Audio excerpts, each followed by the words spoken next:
ചേച്ചില്ല വലിയ തല. ഞാൻ നല്ല വേറെ കുറെ ഉണ്ട്, അതൊന്നും വേണ്ട, അവർക്കെല്ലാവർക്കും വലിയ തല. കൊറേ കാശ് ഇട്ടുണ്ടാവല്ലോ. അപ്പൊ ഞാൻ പറഞ്ഞു മില്യൺസ് അല്ലേ വ്യൂസ്, നമുക്കല്ലേ അറിയുള്ളൂ 2 ജോലി എടുത്തിട്ട് ജീവിക്കണേന്ന്. ആത്തെന്തായിരുന്നു പരിപാടി? അമ്പലത്തിൽ ഒരു വഴിപാടിന്റെ കാര്യം പറഞ്ഞു. വഴിപാടായിരുന്നല്ലോ, നല്ല കാര്യമായിട്ടായിരുന്നല്ലോ.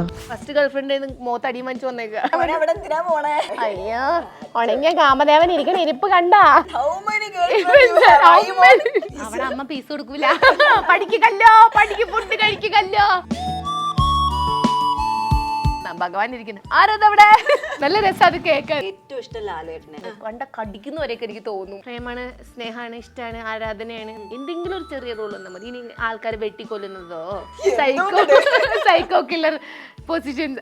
എനിക്ക് വില്ലൻ റോൾസ് ഒക്കെ ഭയങ്കര ഇഷ്ടമാണ്. ഇത് കുറച്ച് സെൻസിറ്റീവ് ആണ്. റിയാക്ഷൻ വീഡിയോസ് ഒക്കെ കാണുമ്പോൾ അത്രയും റൂഡ്നെസ് ഇല്ല എനിക്ക്. ഞാൻ 35 ഏജ് ആയപ്പോൾ ഞാൻ തീരുമാനിച്ചിരുന്നു ഇനി സെൽഫ് ലവ് ആണ്. ബാത്റൂമിന്റെ സെറ്റ് തന്നു, ക്ലീൻ ചെയ്യാൻ പറഞ്ഞു. ആക്ച്വലി ആകുമ്പോ ബയോമെഡിക്കൽ എഞ്ചിനീയർ, എനിക്ക് ക്ലീൻ ചെയ്യാൻ പറ്റില്ല. സിനിമയിലൊക്കെ ഞാൻ ഓഡീഷനൊക്കെ പോകുമ്പോൾ ബോഡി ഷേമിങ്ങിന്റെ പേര്, ലുക്സിനേക്കാൾ അപ്പുറത്ത് അതിന്റെയൊക്കെ പേരിൽ നമ്മളെ മാറ്റിയിരുത്തും. ജോലി ചെയ്തിരുന്ന സ്ഥലത്ത് എനിക്ക് ബുള്ളിങ് ഒക്കെ ഉണ്ടായിരുന്നു നന്നായിട്ട്. ഡിപ്രഷൻ എന്നൊക്കെ വേണമെങ്കിൽ പറയാം.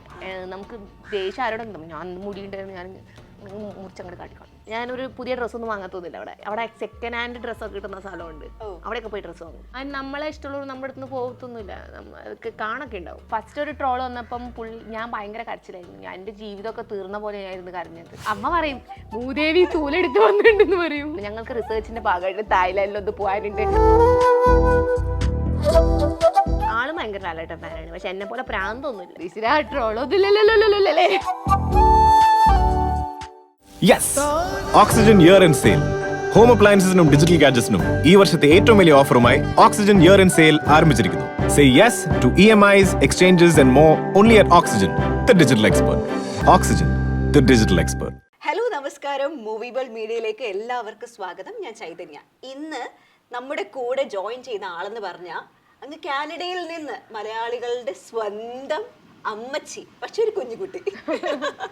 അമ്മച്ചി എന്തോ Geethu, welcome. Thank you so much. ചേച്ചി സുഖമാണോ? സുഖമായിട്ടിരിക്കുന്നു. ഇത് ഇപ്പൊ നമുക്ക് അമ്മച്ചി എന്ന് പറയുമ്പോൾ എല്ലാവരും ഒന്നുകിൽ പ്രായമുള്ള, നമുക്ക് ഓൾറെഡി ഇൻസ്റ്റയിലൊക്കെ ഉള്ള ഒരു അമ്മച്ചിയുണ്ട്. ഞാൻ അമ്മച്ചിനെ സെർച്ച് ചെയ്യുമ്പോൾ അങ്ങോട്ടേക്ക് പോകുന്നുണ്ട്, ഈ അമ്മച്ചിനെയും കാണുന്നുണ്ട്. ഈ അമ്മച്ചിയുടെ വിശേഷങ്ങൾ ഒന്ന് പറഞ്ഞേ, ഇപ്പോഴത്തെ വിശേഷങ്ങൾ. ഇപ്പൊ ഒന്നുമില്ല, ഇപ്പൊ ഞാൻ വന്നിട്ടുള്ളൂ, 10 ദിവസമായിട്ടുള്ളൂ. അപ്പൊ വന്നതിന്റെ ഒരു ഹാങ് ഓവർ ഒക്കെ ഒന്ന് മാറി ഒന്ന് ഉഷാറായിക്കൊണ്ടിരിക്കണു. നമുക്ക് ബാക്ക് ടു ഫോമിലേക്ക് വരാൻ കുറച്ച് ടൈം എടുക്കും. ഇപ്പൊ ഫോം അല്ല, ഇല്ല ഇപ്പൊ ഫോമിലാണ് എല്ലാ ഇന്റർവ്യൂ നമ്മൾ അമ്മച്ചിയുടെ സ്വന്തം വീട്ടിൽ വന്നേക്കുന്നത്, അമ്മച്ചി വെച്ച വീട്ടിലേക്ക് വന്നേക്കല്ലേ, അമ്മച്ചി വീട്. അമ്മച്ചി വീട് അങ്ങനെയൊന്നല്ല, എല്ലാവരും കൂടെ ഉള്ള വീട്.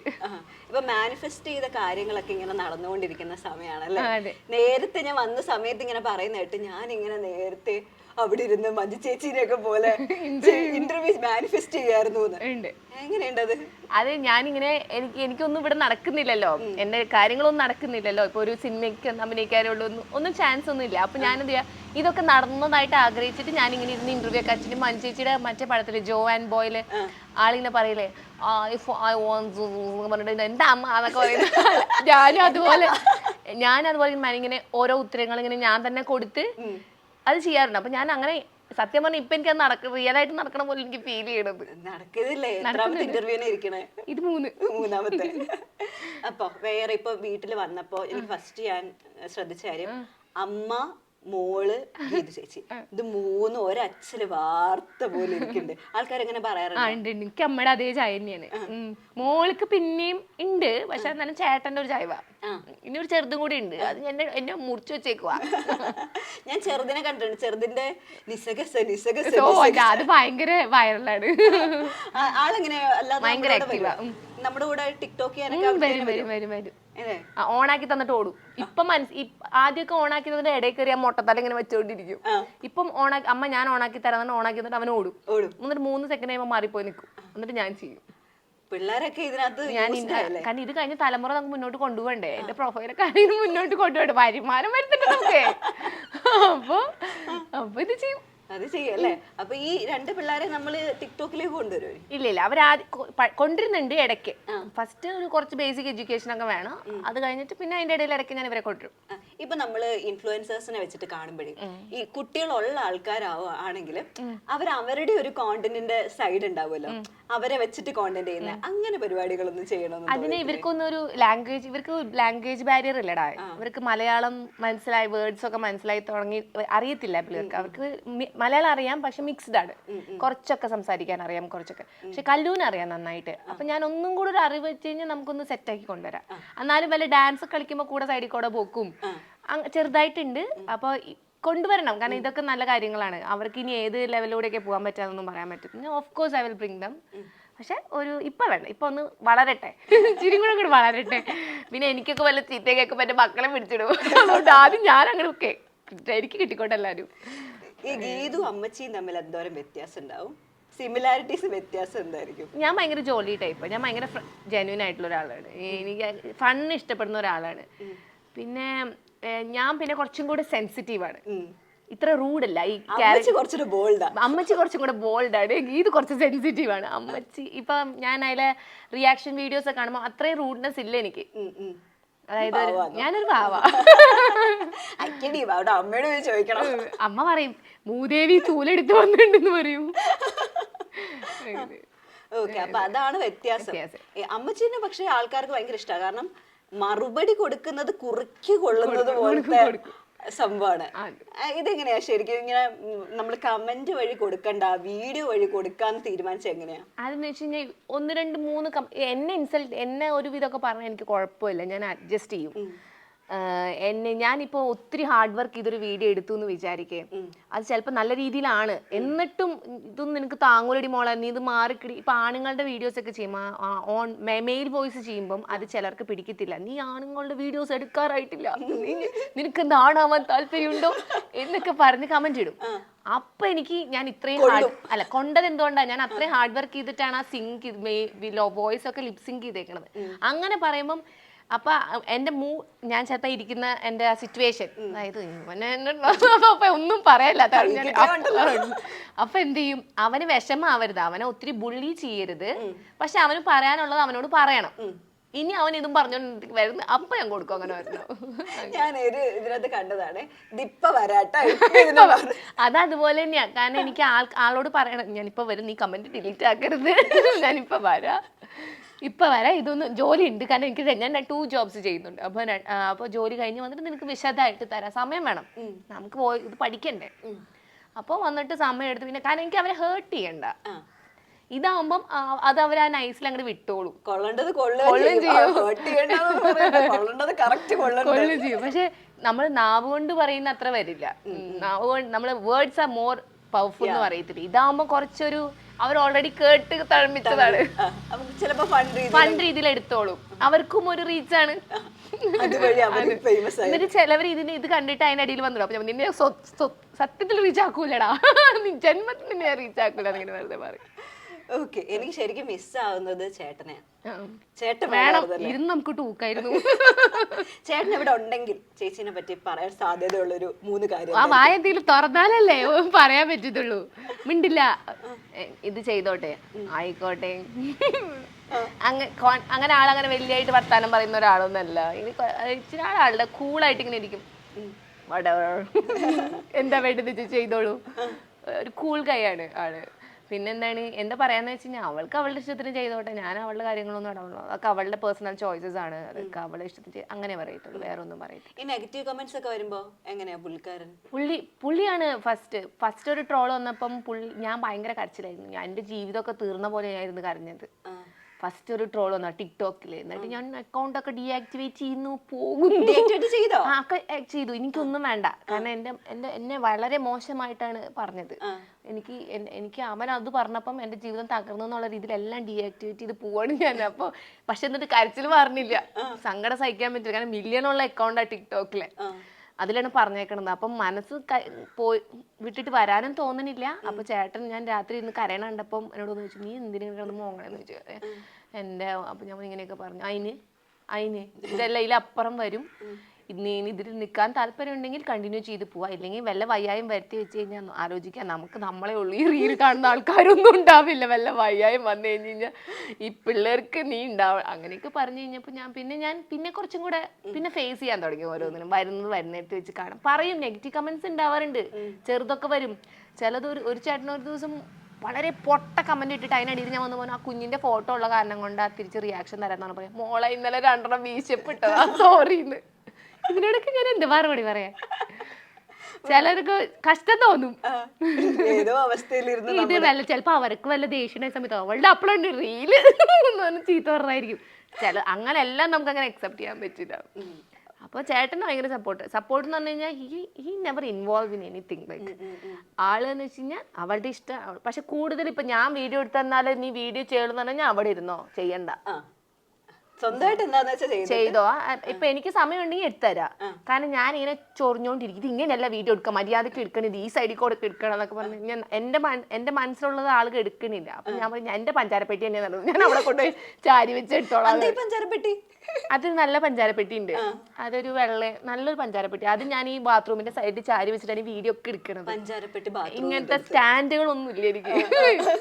അത് ഞാൻ ഭയങ്കര വിസിക്കുക. അപ്പൊ ഞാൻ അതിങ്ങനെ സൈഡിൽ ചാരി വെച്ചിട്ട്. അത് മോശാട്ടോ. ഇത്രയും റീച്ച് ഉള്ള എത്ര ടിക്ടോക്കിൽ എത്ര മില്യൺ 400 അക്കൗണ്ടും കൂടെ ഇത്ര മില്യൺ ഉള്ള ആള് ഒരു ട്രൈപോഡ് അതെന്താന്നറിയോ, ആദ്യം ഇങ്ങനെ വെച്ച് ശീലിച്ച് അതില്ലാണ്ട് നമുക്ക് പറ്റില്ല. അതൊരു പഞ്ചാരപ്പെട്ടി ചളിങ്ങില്ലേ, പഞ്ചാര ഈ നമ്മള് എന്താ പറയാ സ്റ്റൗവിന്റെ അടുത്ത് വെച്ചിട്ട് ഇത്തിരി ചൂടൊക്കെ വെച്ച് ചളിങ്ങില്ലേ, അതിലത് കറക്റ്റ് നിൽക്കും. വേറെ എവിടെ നിന്ന് വെച്ചാലും എനിക്ക് അത് കിട്ടില്ല, കംഫർട്ട്നെസ് ഇല്ല. എന്നിട്ട് ഇപ്പൊ ഒരു ട്രൈപോഡ് സ്റ്റാൻഡൊക്കെ ഞാൻ വാങ്ങിച്ചു, കാരണം ഞാനിപ്പോ ലൈവ് സ്ട്രീമിംഗ് ഒക്കെ ചെയ്യുന്നുണ്ട്. അപ്പൊ അത് വയ്ക്കുന്ന കാരണം കൊണ്ട് ഞാനിപ്പോ ഒരെണ്ണം വാങ്ങിച്ചു. അപ്പൊ എന്റെ ഫോൺ ഇരിക്കണം, ഇങ്ങനെ ചാർജ് വരുമ്പോ ഇങ്ങനെ കുത്തി വെച്ചാലൊക്കെ അല്ലേ വരും. അപ്പം അതുകൊണ്ട് ഇപ്പൊ ഒരെണ്ണം കാശ് കൊടുത്ത് വാങ്ങിച്ചിട്ടുണ്ട്. അല്ലെങ്കിൽ കുറച്ചുണ്ട്. അല്ല, ഞാൻ 35 ഏജ് ആയപ്പോ ഞാൻ തീരുമാനിച്ചിരുന്നു ഇനി സെൽഫ് ലവ് ആണെന്ന്. ഇനി നമ്മൾ സെൽഫ് ലവിന്റെ പിന്നാലെയാണ്. ഈ സെൽഫ് ലവില് ജീവിക്കുമ്പോ കിട്ടണ ഒരു സുഖം എത്ര ശരിക്കും.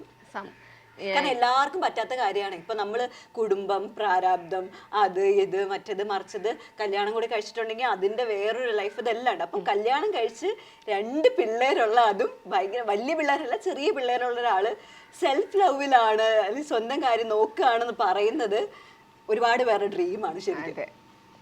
സെൽഫ് ലവ് എന്ന് പറഞ്ഞു കഴിഞ്ഞാൽ അത് ഇന്നത്തെ കാലത്ത് നമുക്കത് വേണം. നമ്മുടെ സ്ട്രെസ് റിലീഫിനും നമ്മളെ ബൂസ്റ്റപ്പ് ചെയ്യാൻ ഒരാളും നമുക്ക് ഉണ്ടാവില്ല ബേസിക്കലി.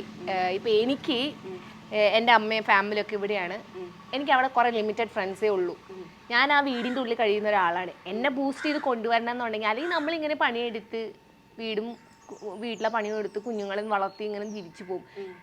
എന്തെങ്കിലും ഒരു കാലത്ത് നമ്മൾ കുറച്ചും കൂടെ കാലം കഴിഞ്ഞ് കഴിയുമ്പം നമ്മളെക്കുറിച്ച് ഓർക്കാനും കുറച്ച് നമുക്കൊന്നൊരു ഇൻസ്പയർഡ് ആവാൻ എന്തെങ്കിലുമൊക്കെ വേണ്ട. എൻ്റെ മോൾക്ക് എന്നെ കാണുമ്പം she should be inspired, right? ഇപ്പം എൻ്റെ മോനാണെങ്കിലും അപ്പം ഞാനിപ്പോൾ എന്ന് പറയുമ്പോൾ എൻ്റെ ഓരോ കാര്യങ്ങളും ഞാൻ ചെയ്യണത് എനിക്ക് ആഗ്രഹം ഉണ്ടായിരുന്ന കാര്യങ്ങളാണ്. പണ്ട് ഞാൻ ചെയ്യാൻ കൊതിച്ചതും എന്നെ കൊണ്ട് പറ്റത്തില്ല എന്ന് ആൾക്കാർ പറയത്തില്ലേ, അങ്ങനത്തെ കാര്യങ്ങളൊക്കെ ചെയ്ത് കാണിക്കാനാണ് എനിക്ക് ഇപ്പം ആഗ്രഹം. ഇപ്പം എന്നെ കൊണ്ട് ഇപ്പം ഞാൻ വണ്ടി ഓടിക്കത്തില്ല, എനിക്ക് അത് പറ്റത്തില്ല എന്നൊക്കെ ഒരു തോന്നണം, അത് പഠിക്കണം. അപ്പം എന്നെ കൊണ്ട് ആരെന്ത് പറയുന്നോ ചെയ്യാൻ പറ്റത്തില്ല എന്ന് പറഞ്ഞാൽ അത് ചെയ്ത് കാണിക്കാനുള്ള ഒരു ത്വരയാണ് എനിക്ക്.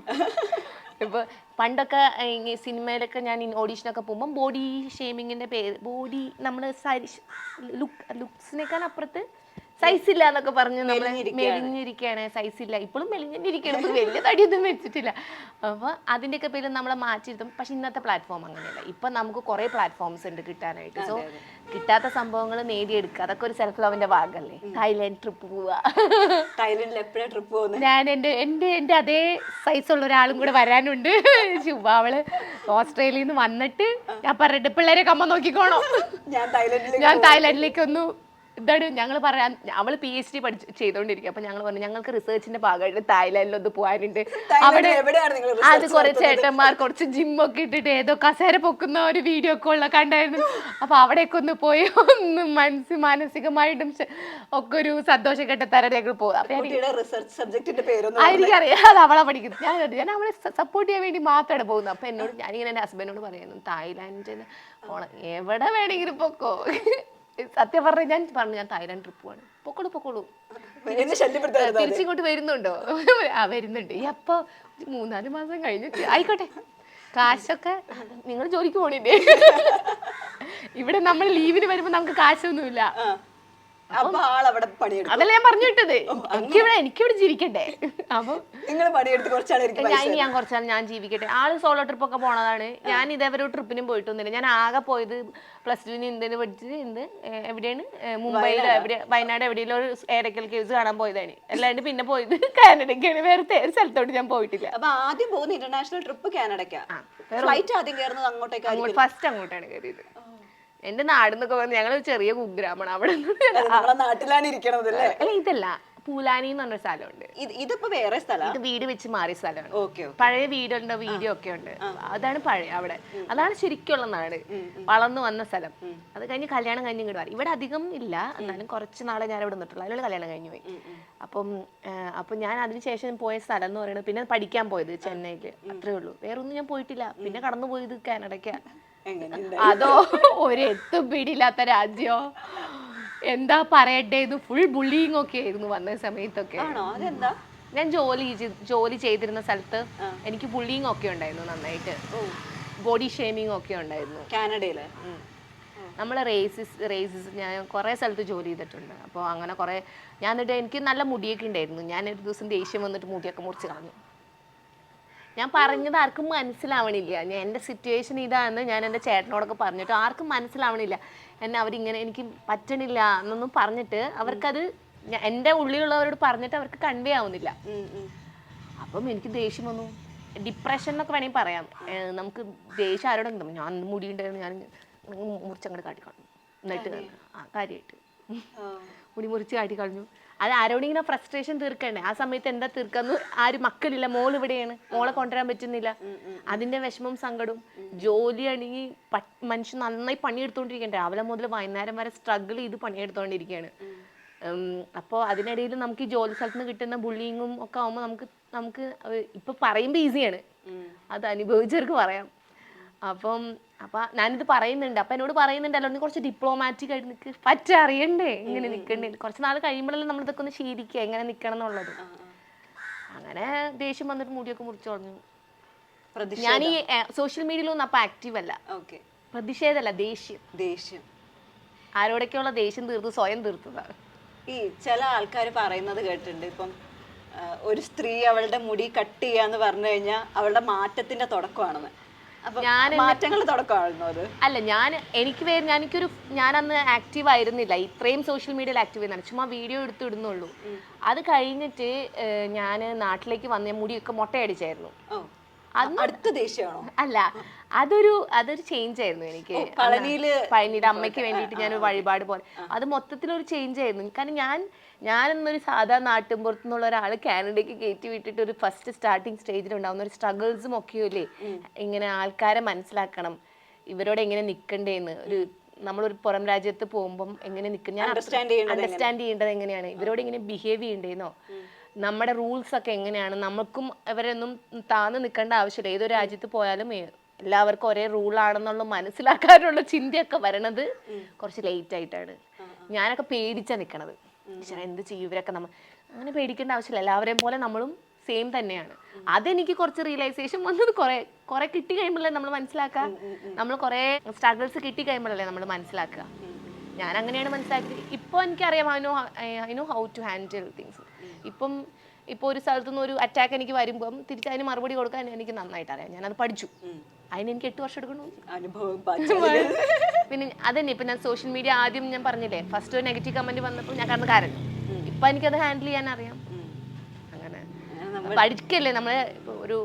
പുതിയൊരു സ്ഥലത്ത് നിന്ന് ഒരു സ്ഥലത്ത് പറിച്ചു കേട്ടപ്പോൾ ഉണ്ടായതിന്റെ ലേണിംഗ് പ്രോസസ് അത് പക്ഷെ ഭയങ്കരമായിട്ട് എഫക്ട് ചെയ്തു. ഭയങ്കര ഡിപ്രഷൻ ഒക്കെ ആയിരുന്നു. ഡിപ്രഷന്റെ അൾട്ടിമേറ്റ് ഡിപ്രഷനിലേക്ക് പോയിട്ടുണ്ട്. ക്ലിനിക്കൽ ഞാൻ ഇല്ല, ഞാൻ ഡോക്ടറെ കൺസൾട്ട് ചെയ്തായിരുന്നു. മരുന്നിലേക്ക് പോയില്ല, സംസാരിക്കും. അപ്പോൾ കൗൺസിലിംഗ് സംസാരിക്കും. അത് കഴിഞ്ഞ് ബേബി ഒക്കെ ഉണ്ടായ സമയത്ത് അന്ന് വാവയും കൂടെ രണ്ടാമത് ഇളയ വാവ ഉണ്ടാവും, പ്രഗ്നൻസി സ്റ്റേജും കൂടിയൊക്കെ ആയിരുന്നു. അന്ന് വളരെ മോശം ഒരു ടൈമും കൂടി ആയിരുന്നു. ഒരു ഫ്രണ്ടിന്റെ കയ്യിൽ നിന്ന് ഒരു പൊട്ട അവസ്ഥയൊക്കെ ഉണ്ടായി. അപ്പൊ അതൊക്കെ ലൈഫിൽ ഇങ്ങനെ വന്നപ്പം നമ്മൾ മൊത്തത്തിൽ അങ്ങനെ ഡൗൺ ആയി. അതിൽ നിന്നൊന്ന് റിക്കവർ ചെയ്യാൻ വേണ്ടിയിട്ടാണ് ഈ വീഡിയോസ് സ്റ്റാർട്ട് ചെയ്ത് തുടങ്ങിയത്. ഈ നൈറ്റ് ഒക്കെ കുറേശ്ശെ അതും ഉണ്ടായിട്ടുണ്ടായിരുന്നു. കാരണം ഞങ്ങളെപ്പോലെ ഇങ്ങനെ സെൻസിറ്റീവ് ആൾക്കാർക്ക് പെട്ടെന്ന് നമ്മളിങ്ങനെ ഹേർട്ട് ആവുന്നത് താങ്ങില്ല എന്ന് പറയത്തില്ലേ. പിന്നെ അത്രയും സ്ട്രോങ്ങും അല്ല, ഇപ്പാണ്. അന്ന് അത്ര സ്ട്രോങ്ങും അല്ല. ഈ അന്നൊക്കെ ഞാൻ ഈ കാര്യങ്ങൾ പറയുമ്പോൾ എനിക്ക് കണ്ടൊക്കെ നിറയും. ഇപ്പൊ എനിക്ക് അങ്ങനെ നിറയത്തില്ല അങ്ങനെയൊന്നും. ആകെ ഞാൻ ഇപ്പൊ അങ്ങനെ പെട്ടെന്ന് സങ്കടം വരുന്ന എൻ്റെ അച്ഛൻ്റെ കാര്യം പറയുമ്പോൾ, ബാക്കിയുള്ളതിനൊന്നും അങ്ങനെ പെട്ടെന്നൊന്നും ഇപ്പൊ സങ്കടം വരില്ല. കാരണം അതായത് നമുക്ക് ഒരു സ്റ്റേറ്റ് കഴിയുമ്പോൾ നമ്മളങ്ങോട്ട് ഒരു എന്താണ് പറയാ, ഒരു മരവിച്ച അവസ്ഥയാവുന്ന പറയുന്നത്. ഒരു തേങ്ങ കേൾക്കൂല ഇനി ഒരു തേങ്ങ ഇവിടെ കേൾക്കൂല എന്നുള്ള രീതിയിലേക്ക് എത്തും. അപ്പൊ ആ ഒരു സ്റ്റേറ്റ് ആയി ഇപ്പോ. ഇനിയിപ്പം അത് വേണമെങ്കിൽ കുറെ പ്രായമാകുമ്പോ, ചില പ്രായമാകുമ്പോ നമ്മൾ ഇതൊക്കെ ജുജുബിന്നുള്ള ചിലപ്പോ അത് വരിക്കും. ഞാൻ ഈ പോസ്റ്റ്മോർട്ടത്തിന്റെ ഒന്ന് ചോദിച്ചോട്ടെ. ഇപ്പൊ കുറെ ആൾക്കാർ ഇപ്പോഴും ഭയങ്കര അണ്ണവേറ. ഈ പോസ്റ്റ്മോർട്ടം ശരിക്കും ചില ആൾക്കാർ പറയുന്നുണ്ട് ഇത് കറക്റ്റ് ആയിട്ടൊരു ക്ലിനിക്കൽ കൗൺസിലിംഗ് എടുത്തു കഴിഞ്ഞാൽ റെഡിയാവും, ഫാമിലി സപ്പോർട്ട് ഉണ്ടെങ്കിൽ റെഡിയാവും, അല്ലെങ്കിൽ നമ്മൾ തന്നെ സ്വന്തമായി എഫേർട്ട് ഇടേണ്ട വരും ആ ഒരു സ്റ്റേജിൽ തന്നെ. എങ്ങനെയാ ശരിക്കും പോസ്റ്റ്മോർട്ടത്തിൽ നമുക്ക് പുറത്തേക്ക് വരാൻ? എനിക്ക് എന്റെ മൂത്ത മോളോടായിരുന്നു ദേഷ്യം മൊത്തം. എന്റെ ഡിപ്രഷൻ കാണിച്ചത് മൊത്തം ഞാൻ മൂത്ത മോളോട്. പിന്നെ ഈ മോന് കടന്ന് കരയുമ്പോൾ ഉണ്ടാവുന്ന ദേഷ്യം, കുറെ നേരം നോക്കാനൊന്നും പറ്റത്തൊന്നുമില്ല എനിക്ക്, ഉറക്കം. അപ്പൊ പക്ഷെ എനിക്ക് എന്റെ ഫാമിലി നല്ല സപ്പോർട്ടായിരുന്നു. എന്റെ അമ്മ എന്റെ അമ്മ എന്റെ കൂടെ ഉണ്ടായിരുന്നു. എന്റെ മോളും എന്റെ ചെറിയ മോളില്ലേ, അവള് പറഞ്ഞൊരു കാര്യം ഞാൻ പറയാം. കല്ലു എന്നേക്കാളും ഭയങ്കര മെച്ചോർഡാണ് ആ കൊച്ച്. ഞാനിങ്ങനെ ഈ ദേഷ്യം ഞാൻ എൻ്റെ അമ്മയുടെ അടുത്ത് തീർത്തോണ്ടിരിക്കുക. അപ്പൊ അമ്മയോട് ഞാൻ ഇങ്ങനെ ദേഷ്യം കാണിക്കുക. പ്രഗ്നൻസി വാവ ഉണ്ടായി കഴിഞ്ഞിട്ട് അതല്ല എന്നൊക്കെ പറഞ്ഞ് ദേഷ്യം കാണിക്കുമ്പം അവൾ എൻ്റെ അടുത്ത് വന്ന് പറയാം, അമ്മ യു കം ഫ്രം അമ്മുമാസ് belly right, you come from അമ്മുമാസ് belly right, then why are you shouting at അമ്മുമ്മ? അപ്പൊ ഞാൻ അതിൻ്റെ അടുത്ത് എന്താ പറയാ, ഡോണ്ട് ഷൗട്ട് അറ്റ് അമ്മുമ്മ. കാരണം ഈ കുഞ്ഞുങ്ങൾ ഇത് കാണല്ലേ. അപ്പൊ അമ്മയ്ക്കും മനസ്സിലായി ഇത് ദേഷ്യം കാണിക്കണത് ഇനി അമ്മയൊക്കെ പറയുന്നത് ഞങ്ങൾക്കൊന്നും പോസ്റ്റ്മോർട്ടം. പക്ഷേ ഈ ഒരു ടോക്ക് ഉണ്ട്. പ്രായം ആൾക്കാരൊക്കെ പറയും ഇപ്പോഴല്ലേ നിങ്ങൾ പോസ്റ്റ്മോർട്ടം ഡിപ്രഷൻ, നമ്മൾ 10 വെച്ചിട്ടതില്ലല്ലോ എന്നൊക്കെ പറയും. പക്ഷെ അവർക്കും അവരൊക്കെ ഭാവിയൊക്കെ ഉണ്ടായ സമയത്ത് അവർക്ക് ചുറ്റുപാട് ആൾക്കാരുണ്ടായിരുന്നില്ലേ. എൻ്റെ അമ്മയൊക്കെ ഞാനൊക്കെ ഉണ്ടായിരുന്ന സമയത്ത് ആൾക്കാർ ചുറ്റുപാടുണ്ട്. അമ്മുമ്മ വല്യമ്മ അവരൊക്കെ അടുത്തുണ്ട്. നമുക്ക് അത്രയും വിഷമമൊന്നും തോന്നില്ല. പിന്നെ ഇപ്പൊ നമുക്ക് എന്താന്ന് വെച്ചാൽ ഇപ്പൊ നമുക്ക് ഹാൻഡിൽ ചെയ്യാനും ആൾക്കാരുണ്ട്, കുളിപ്പിച്ച് തരാനും ഒക്കത്തിനും. ഇപ്പൊ കൂടുതലും സിംഗിൾ സ്മോൾ ഫാമിലീസ് ആയിക്കായി. അപ്പം പിള്ളേർ പിന്നെ അത് മാത്രമല്ല, നമ്മൾ കുറച്ചും കൂടെ പഠിച്ചിട്ടുണ്ട്. നമ്മൾ അവര് പഠിച്ചിട്ടില്ല എന്നല്ല, നമ്മൾ കുറച്ചും കൂടെ ഈ വായിച്ച് നമുക്ക് കൂടുതൽ എഡ്യൂക്കേഷൻ വരുമ്പോഴും പ്രശ്നമാണ്. എക്സ്പെക്ടേഷൻസ് കൂടുമ്പോ എൻ്റെ അമ്മ എൻ്റെ അടുത്ത് വരാഞ്ഞേ, എൻ്റെ ഹസ്ബൻഡ് എന്താ വരാത്തത്, ഇതൊക്കെ നമുക്ക് തോട്ട്സ് വരും. ഈ ടൈമിൽ ഉണ്ടാവേണ്ടതല്ലേ. അപ്പൊ നമ്മൾ കൂടുതൽ ചിന്തിക്കാൻ തുടങ്ങും. അങ്ങനെ കൂടുതൽ ചിന്തിക്കുമ്പം അത് കിട്ടാണ്ടാവുന്നതിൻ്റെ ഒക്കെ വിഷമം. ആ സമയത്ത് എനിക്ക് എൻ്റെ അമ്മയുണ്ടായിരുന്നു, എൻ്റെ ഹസ്ബൻഡും എൻ്റെ കൂടെ ഉണ്ടായിരുന്നു. എൻ്റെ അമ്മയൊക്കെ വന്നിട്ട് എൻ്റെ അമ്മ എന്നോട് പറഞ്ഞു, നീ ഇങ്ങനെ ഇരിക്കല്ലേ മോനെ, ഇങ്ങനെ ഇരിക്കുക, ആരോടും മിണ്ടാണ്ട് ഇങ്ങനെ ഇരിക്കുകയാണ്. ഇങ്ങനെ ഇരിക്കുമ്പോൾ അമ്മ ഒന്ന് നീ ആ വീഡിയോ ഒക്കെ എടുത്തൊന്ന് ചെയ്തേ. ഏത് നേരവും വർത്താനം പറഞ്ഞ് മിണ്ടി എൻജോയ് ചെയ്ത് നടക്കുന്ന ഒരു കൊച്ച് പെട്ടെന്ന് സൈലന്റ് ആവുമ്പം കാരണം എനിക്ക് നല്ല എക്സ്ട്രീം പെയിൻ ഉണ്ടായിരുന്നു. ഞാൻ പ്രഗ്നൻസി ഉണ്ടായ സമയത്ത് അതിന്റെ അല്ല നോർമലായിട്ട് നല്ല പെയിൻ ഉണ്ടായിരുന്നു. അപ്പോൾ ആ പെയിനിന്റെ ഒരു എഫക്റ്റ് ഉണ്ടായിരുന്നു. ഞാൻ വാവനെ കിട്ടിയപ്പോൾ ഞാൻ പറഞ്ഞു എനിക്ക് വേണ്ട കൊണ്ടുപോകുന്നതാണ്. അത് പെയിൻ അത്ര എക്സ്ട്രീം ആയിരുന്നു. അപ്പം അമ്മയാ പറഞ്ഞത് എൻ്റെ അടുത്ത്, നീ പോയി വീഡിയോ ഒക്കെ ചെയ്യ്, കൊച്ചിനെ ഞാൻ നോക്കിക്കോളാം. അപ്പൊ എനിക്ക് ഇഷ്ടമുള്ള കാര്യങ്ങൾ ചെയ്യാൻ തുടങ്ങിയപ്പോൾ ഞാൻ ബാക്ക് ടു ആയി. പിന്നെ ഞാൻ നൈറ്റി മടക്കി കുത്തി ഒരിറക്കൊക്കെ ഇറങ്ങി. പിന്നെ ഞാൻ എന്ത് ചെയ്തു, എല്ലാവരും എന്നെ സ്നേഹിക്കുന്നുണ്ടെന്ന് എനിക്ക് തോന്നാൻ തുടങ്ങി.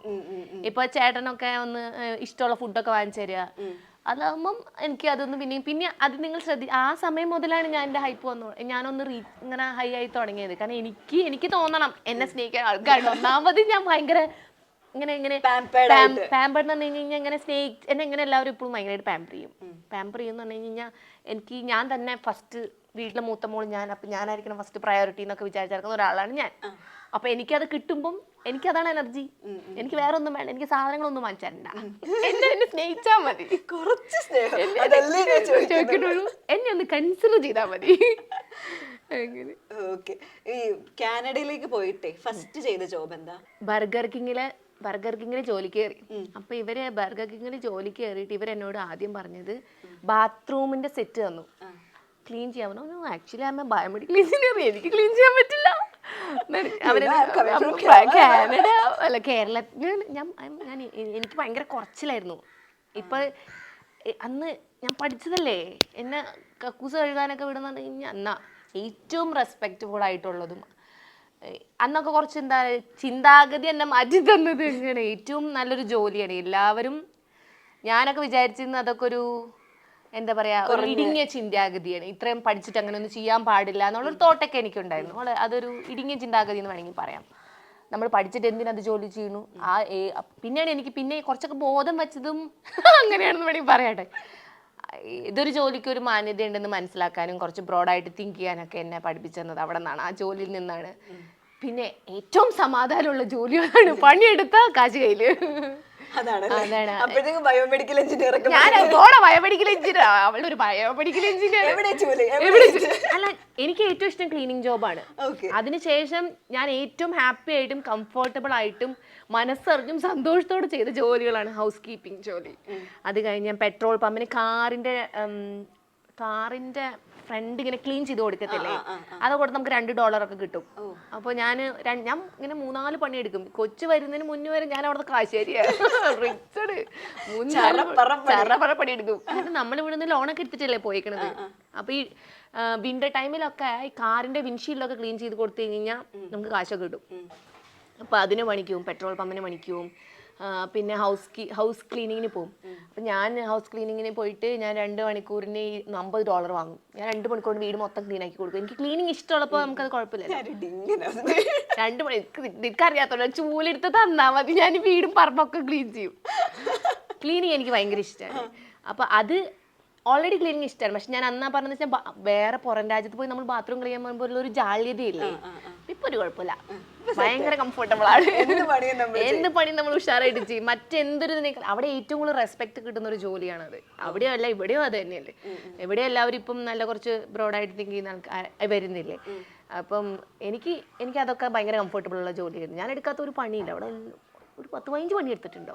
ഒരെണ്ണം കഴിയുമ്പോൾ അടുത്ത നമുക്ക് കാശ് വേണം. നമുക്ക് ലോൺ എടുത്ത കാശ് അടയ്ക്കണം, പിള്ളേരെ കൊണ്ടുവരണോ, വീടിന് റെന്റ് കൊടുക്കണോ, നാട്ടിലേക്ക് കാശ് അയക്കണോ. അന്ന് നമ്മുടെ പ്രളയം, വീട് മൊത്തം കരി പിടിച്ച് എന്താ വെച്ച് കഴിഞ്ഞാൽ വെള്ളം ചെളി കയറിയിട്ട് വീടൊക്കെ. അതിന് ഞാൻ ഭാഗ്യത്തിനും ഇവിടെ പ്രളയത്തിന്റെ സമയത്ത് അങ്ങോട്ട് കയറിപ്പോയി. അതുകൊണ്ട് എനിക്ക് എൻ്റെ ഫാമിലി സപ്പോർട്ട് ചെയ്യാൻ എനിക്ക് പറ്റി.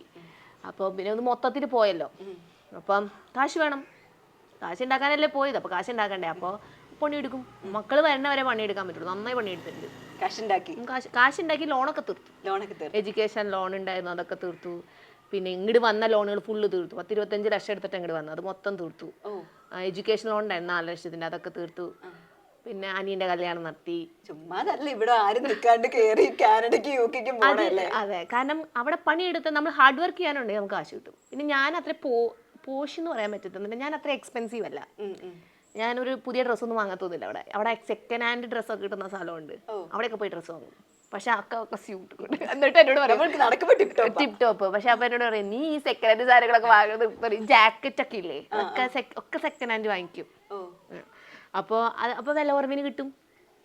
ഷൂസ്, ബൂട്ട്സ് ഒക്കെ നമുക്ക് സെക്കൻഡ് ഹാൻഡ് കിട്ടും. അപ്പൊ നമ്മളൊന്ന് ഒതുങ്ങി, ആദ്യം നമ്മളൊന്ന് പച്ച പിടിച്ച് വരണ വരെ നമ്മളൊന്ന് ഒതുങ്ങി ജീവിച്ചാൽ മതി. അത് കഴിഞ്ഞിട്ട് എല്ലാം സെറ്റ് ആയിക്കാൻ ഇഷ്ടമുള്ള സാധനങ്ങൾ വാങ്ങിച്ചോ. ഇപ്പൊ എന്താ ചെയ്യണേ അവിടെ? ഇപ്പൊ ഞാൻ ബാങ്കിൽ ജോലി ചെയ്യണം. ഇപ്പൊ ബാങ്കിൽ ജോലി ചെയ്യുന്നു. അവിടെ ഞാൻ PBA, അപ്പം മ്യൂച്വൽ ഫണ്ട് ലൈസൻസ് ഒക്കെ എടുത്തിട്ടുണ്ട്. ഇത് ജസ്റ്റ് പാർട്ട് ടൈം ആയിട്ട് ചെയ്യണമെന്നുള്ളൂ. ഞാനിപ്പോൾ ഒരു കോഴ്സ് കഴിഞ്ഞു, ഹോസ്പിറ്റൽ മെഡിക്കൽ ഓഫീസ് അസിസ്റ്റന്റ് എന്ന കോഴ്സ്. കാരണം ഞാൻ ബേസിക്കലി ഒരു ഹെൽത്ത് സെക്ടറാണ്. അപ്പം ഹെൽത്ത് സെക്ടർ ആകുമ്പം എപ്പോഴും ജോലി ഉണ്ടാവുമല്ലോ. അപ്പോൾ ഞാൻ അത് കോഴ്സ് കംപ്ലീറ്റ് ചെയ്ത് വെച്ചിട്ട് അതിൻ്റെ ഇന്റേൺഷിപ്പും കൂടെ കംപ്ലീറ്റ് ചെയ്തിട്ട് ഞാൻ ഇങ്ങോട്ട് വന്നേ. ഇത് ഞാൻ ആ ജോലി അത് പഠിച്ചുകൊണ്ടിരിക്കുന്ന സമയത്ത് എനിക്ക് പാർട്ട് ടൈം കിട്ടിയ ജോലിയായത്. പക്ഷെ ഇതിന്റെ എക്സാം ഉണ്ടായിരുന്നു, അതൊക്കെ എഴുതി വെച്ചു. അപ്പൊ ഇന്ദുജുവിന്റെ ഈ വരവിന്റെ ഉദ്ദേശം എന്താണ്? ഈ 3-3.5 മാസം ലീവ് എടുത്ത് വന്നതിന്റെ ഉദ്ദേശം എന്താണ്? എനിക്ക് സിനിമയിൽ കയറണം എന്നുള്ളത് ഭയങ്കര ആഗ്രഹമുള്ള. അപ്പൊ എന്തെങ്കിലും ഒരു കിട്ടുക. എനിക്ക് അവിടെ ഇരുന്നപ്പോൾ ഒത്തിരി ഓപ്പർച്യൂണിറ്റീസ് വന്നായിരുന്നു. ഇവിടെ വരുമ്പോൾ എന്തെങ്കിലും ഒന്ന് കയറണം, എവിടെയെങ്കിലും ഒന്ന്, ഒരു ആഗ്രഹമാണ്. നമ്മൾ ഇത്ര ആർത്തിമൂത്ത് നടക്കുന്നല്ലേ, ആർത്തിമൂത്ത് നടക്കാന്ന് അറിയത്തില്ല.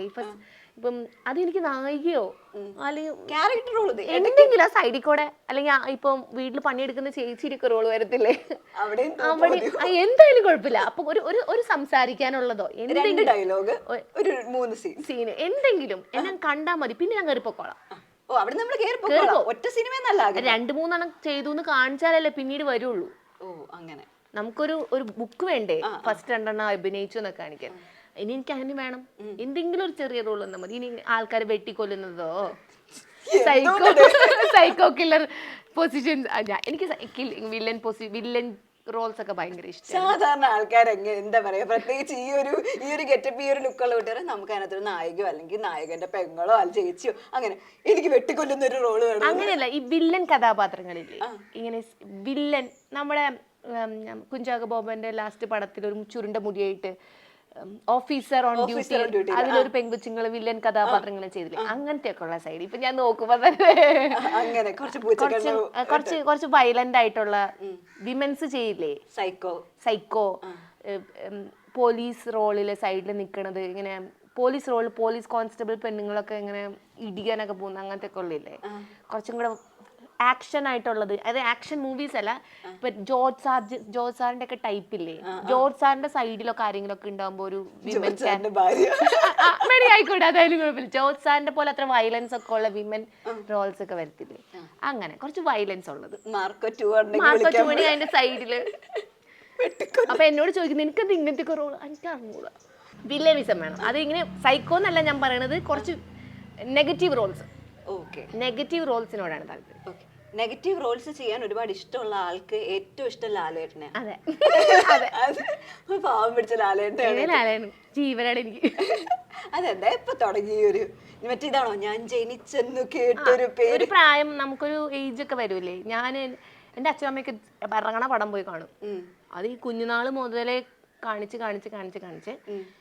പിന്നെ ഒരു പ്രായമായി കഴിഞ്ഞപ്പം നമ്മൾ ലവ് സ്റ്റോറീസ്, നമ്മുടെ ഒരു കൗമാരപ്രായം കഴിയുമ്പോൾ ആള് 90s കത്തി നിൽക്കണ സമയം. അപ്പൊ അതൊക്കെ ഇങ്ങനെ കണ്ട് പ്രേമം എന്നൊന്നും പറയാൻ പറ്റില്ല. പ്രേമാണ്, സ്നേഹമാണ്, ഇഷ്ടമാണ്, ആരാധനയാണ്, റെസ്പെക്റ്റ് ആണ്, ഒക്കെ ഉണ്ട്. അതായത് ആ ആള് വിഷമിക്കുമ്പോൾ വല്ല വയ്യായൊക്കെ വന്നാൽ അത് സങ്കടമാവും. ആളൊരു പടം ഒന്നും താന്നു പോയാൽ അത് സങ്കടമാവുന്ന, റീച്ചായ ഇഷ്ടാവും. ആൾക്ക് വേണ്ടി ഫൈറ്റ് ചെയ്യും ഞാൻ. ആരോടൊക്കെ തർക്കിച്ച് നിൽക്കും. ചിലപ്പോ ഓപ്പോസിറ്റ് നിൽക്കുന്ന ആൾക്കാർ അതിനും പവർഫുൾ ആയിട്ട് സംസാരിച്ചാലും പിടിച്ചിരിക്കും. അത്രയ്ക്ക് കട്ടയ്ക്ക് നിൽക്കും. ലാലേട്ടൻ എന്നൊക്കെ പറയുമ്പോൾ എനിക്ക് ഭയങ്കര അറിയില്ല, എനിക്ക് ഭയങ്കര ജീവനാണ്. കാണാൻ പറ്റിയിട്ടുണ്ടോ? കാണണം. ലാലേട്ടന്റെ കൂടെ ഒരു പടം കിട്ടിയാലോ? ലാലേട്ടൻ നമ്മുടെ ആ ഒരു ലാലേട്ടന്റെ ഒരു പടം ഉണ്ടായിരുന്നില്ലേ, ഒരു ഏതാണ് ഈശ്വരന്മാരെ, എനിക്ക് കൽപ്പന ചേച്ചി പറയുന്ന പോലെ എനിക്ക് എന്തിനു തന്നു, പാവങ്ങൾക്ക് ഇത്ര സൗന്ദര്യം തരല്ലേ എന്നൊക്കെ പറയില്ലേ, അങ്ങനത്തെ ഒക്കെ ഉള്ള റോളില്ലേ ഇതൊക്കെ. ലാലേട്ടനെ എങ്ങനെ ഇഷ്ടപ്പെട്ടിങ്ങനെ നടക്കുന്നത് തമ്പിയണ്ണ ഒക്കെ ചോദിച്ചത് അങ്ങനെ. അല്ലല്ല, എനിക്ക് comedy roles and negative roles. Comedy and negative. എനിക്ക് നായിക ആവണ്ട, നന്മമരം വേണ്ട, നോ നന്മ, നായകന്റെ സൈഡ് വേണ്ട, നായികയുടെ സൈഡ് വേണ്ട, ഓൺലി കോമഡി ആൻഡ് നെഗറ്റീവ്. ആൾക്കാരുണ്ടെങ്കിൽ സമീപിക്കുക കുട്ടിയെ. അല്ല, തുടരും ഇറങ്ങിയപ്പോ കരഞ്ഞൂന്ന് കേട്ട്. തുടരും ചങ്ക് പൊട്ടിയാ കരഞ്ഞത്. കാരണം നമ്മള് എന്തൊക്കെയാണെങ്കിലും നമ്മൾ സോഷ്യൽ മീഡിയയിൽ നമ്മൾ കാണുന്നതല്ലേ. മറ്റേ പടം പോയി എന്നൊക്കെ പറയുമ്പോ, അപ്പൊ ഒരു പടം ഇത്രയും കാലം കൂടിയിട്ട് എല്ലാവരും അക്സെപ്റ്റ് ചെയ്ത്, സാധാരണ ലാലേട്ടന്റെ പടമൊക്കെ പണിത് എല്ലാവരും അക്സെപ്റ്റ് ചെയ്യും. ഇപ്പൊ മമ്മൂക്ക ഫാൻസും വരും, എല്ലാ ടീമും കൂടും, ഇഷ്ടമുണ്ട്. പക്ഷെ അങ്ങനെ ബാക്കിയുള്ള ഇപ്പത്തെ ഇതിൽ തന്നെ ഇടയ്ക്ക് ഒരു പടം കുറച്ച് പേര് മാത്രം ഇഷ്ടപ്പെടുന്നു. പക്ഷെ ഈ പടം എല്ലാവർക്കും ഇഷ്ടമായി.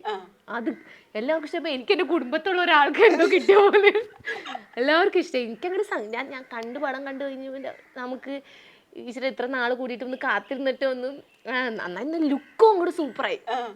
ലാലേട്ടന്റെ ലുക്കോ താടിയൊക്കെ അങ്ങോട്ട് സെറ്റ്.